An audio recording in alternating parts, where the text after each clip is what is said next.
আমরা গরিব মানুষ, আমাদের জন্য একটা বাজেট করে দেও। বাজেট নিয়ে প্রত্যাশা এখনকার যেসব জিনিসের দাম বাড়েনি এগুলোর দাম আরও বাড়া দেওয়া দরকার। প্রত্যেকটা বাজেটেই গরিব মানুষের জন্য কিছু থাকে না। উচ্চপথে থাকলে যে কোনো বাজেটই হোক আমরা চলতে পারবো না। আসলে বাজেট গরিবের দিকে কেউই তাকায় না। আমার তো সমস্যা, আমার সব জিনিসের দাম বাড়তে রোজ কম, আমার তো সমস্যাই চলে অন জিনিসের দাম কমলেই তো আমার সুবিধে।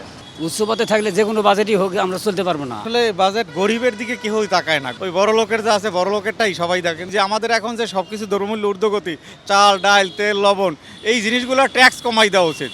চাল গরুর মাংস 800 টাকা কেজি, এই যে জিনিসগুলো এই জিনিস উপরে ট্যাক্স কমাই অথবা ভর্তুকি দিয়া, অনেক মানুষ আছে যে বছরে একবার গরুর মাংস খাইতে পারে না ওই ঈদ কোরবানি ছাড়া। তো সেক্ষেত্রে প্রয়োজনে গরিবদের জন্য রেশনিং ব্যবস্থা করা হোক।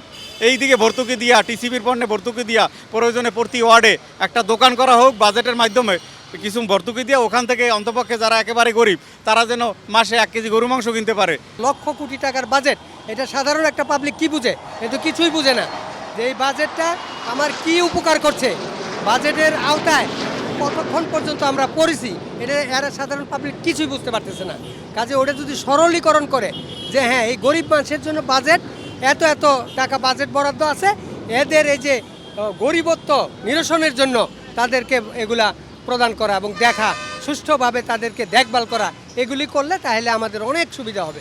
আমরা গরিব মানুষ, আমাদের জন্য একটা বাজেট করে দেও, যেন আমরা যাতে গরিবে যেন আমরা এই কম দরে বাজেটটা দিয়ে আমরা চলতে পারি। যেমন এই দেখেন ঘর ভাড়া, বর্তমানে বাড়িওয়ালারা এমন বাড়াই যে আমরা ঠিক মতন কাজ করলে আড়া দিনে কোনো দিন 200 পাই, কোনো দিন 500 পাই, কোনো দিন পাই না। অনেক কষ্ট বাল বাচ্চা নিয়ে চলতে হয়, কিন্তু বাড়িওয়ালার ঘর ভাড়া ঠিক দিতে হয়। 1000 টাকার ঘর ভাড়া ছিল, অন দিতে হয় 5000, 4000 টাকা অতিরিক্ত বাড়ি আছে। আর ঠিক মতন কোনটা খামু, যে কোনো জিনিস খাইতাম যাই 10 টিয়ার মাল অনেক, বর্তমানে পেঁয়াজ আসিল কত অনেক 60 টিয়া 80 টিয়া, পেঁয়াজ 80 টাকা। যেমন এই কাঁচা তরকারি 80, 90, 100 নিচে পাওয়া যায় না। তো এইভাবে আমরা কেমনে চলবো? আমরা সাধারণ গরিব মানুষ, সরকারে যদি আমরা দয়া করিয়া গরিবের বাজেটটা একটু কম দিয়া সবার করে দেয়, তাহলে আমরা গরিব মানুষটি বাঁচবো। বাজেট নিয়ে প্রত্যাশা এখনকার যেসব জিনিসের দাম বাড়েনি এগুলোর দাম আরও বাড়া দেওয়া দরকার। আমরা চাই এগুলোর দাম সরকার বাইসে যেসব জিনিসের দাম বাড়েনি এগুলো বাড়াই দেখ। জনগণের কাছে প্রচুর টাকা আছে এখনো। দ্রব্যমূল্যের দামটা একটু কমানো দরকার, কারণ আমরা যারা মধ্যবিত্ত ফ্যামিলির মানুষ আছি তাদের যাতে দ্রব্যমূল্যের দামটা একটু কমানোর খুব দরকার আমি মনে করি। উচ্চবিত্তদের কোন জিনিসের দাম কমানো যাবে এই চিন্তা করেই বাজেট করে।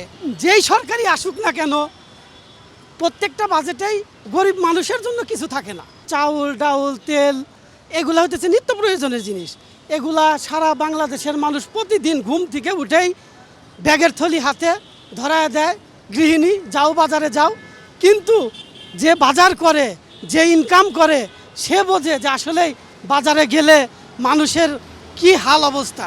আমরা চাচ্ছি সমস্ত কিছুকে বিবেচনা করে তারা বাজেটটা এমনই একটা দিক যেন সমস্ত মানুষ যেন এই বাজেটটার সুবিধা ভোগ করে, শুধু একজন না, শুধু বড় লোকদের জন্য না। এই বাজেটটা হচ্ছে গরিব, আমাদের দেশে বড় লোক কয়জন? সমস্ত লোকই হচ্ছে গরিব, তাদের ওপর দৃষ্টি রেখে এই বাজেটটা তৈরি করুক।